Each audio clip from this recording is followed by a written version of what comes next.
Le 449, Monsieur Brun a la parole. Merci Monsieur le Président, Mesdames les ministres, Mesdames et Messieurs les rapporteurs.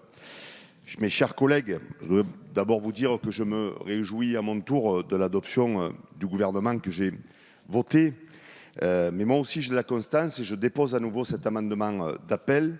D'abord pour le plaisir de faire résonner dans cet hémicycle les voix de Mohamed Mouslim et de Yacine Khélifi, présidents successifs de l'association des harkis de l'Argentière, sous-préfecture bien connue en Ardèche.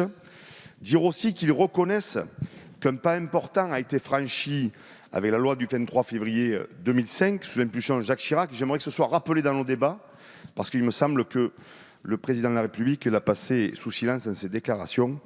Et puis également pour remercier aussi en leur nom, en notre nom, la Marine nationale qui les a sauvés en 1962.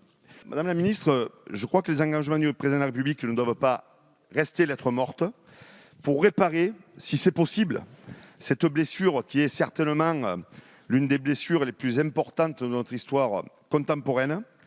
Ça passe d'abord par la solidarité et par une allocation de reconnaissance complémentaire à celle de la loi de 2005, mais ça passe aussi certainement par la vérité et la justice. Et je crois que collectivement, notre pays le doit à nos amis harkis, à leurs familles, avec qui nous étions rassemblés autour du drapeau français le 25 septembre dernier, il y a un mois, à l'Argentière en Ardèche, comme dans toutes les régions de France. Je vous remercie. D'accord.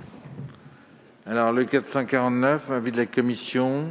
Nous sommes effectivement attentifs à la situation des harkis, comme vous venez de le dire, chers collègues, mais votre amendement est satisfait par l'adoption de l'amendement proposé par le gouvernement. Donc je pense que vous le retirerez. Merci Monsieur le Président. Je voudrais dire au rapporteur Dufrègne que j'apprécie et pour qui j'ai beaucoup d'estime, que si l'amendement semble satisfait, le député que je suis ne l'est pas tout à fait.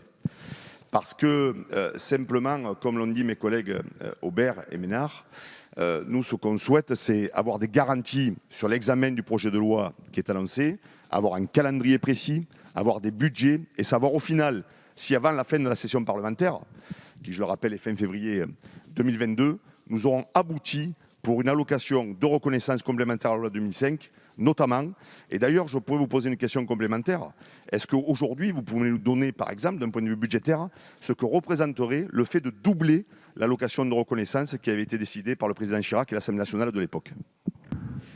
Bien, je vais essayer de répondre à vos interrogations. Je vous remercie, Monsieur le Président, de me laisser la parole.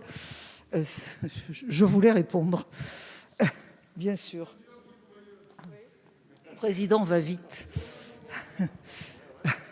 On va prendre quand même 5 minutes. Bon, effectivement, comme vous l'avez dit, et je sais que d'ailleurs, sur tous ces bancs, tout le monde est satisfait du discours du 20 septembre du président de la République à l'égard des harkis et de leurs familles. Cela complétait complètement ce qu'avait mis en œuvre en 2005 le président Chirac. Et le président Macron l'a dit, a parlé du président Chirac dans son discours, bien sûr. Et donc, mais cela vient compléter. Donc la loi qui est prévue, c'est une loi de réparation, de reconnaissance, et de réparation. Et c'est une loi qui mettra en œuvre aussi les moyens de faire cette réparation, c'est-à-dire qui parlera de la mise en œuvre d'une commission qui sera donc amenée à statuer sur les dossiers des personnes et qui sera aussi amenée à recueillir la parole, si vous voulez. Elle aura un double rôle. C'est ce que nous vous proposerons dans les semaines à venir. Bien entendu, l'idée est de voter tout cela avant la fin de la mandature et de le mettre en œuvre, puisqu'il y a des décrets à prendre assez simples, de le mettre en œuvre le plus rapidement possible.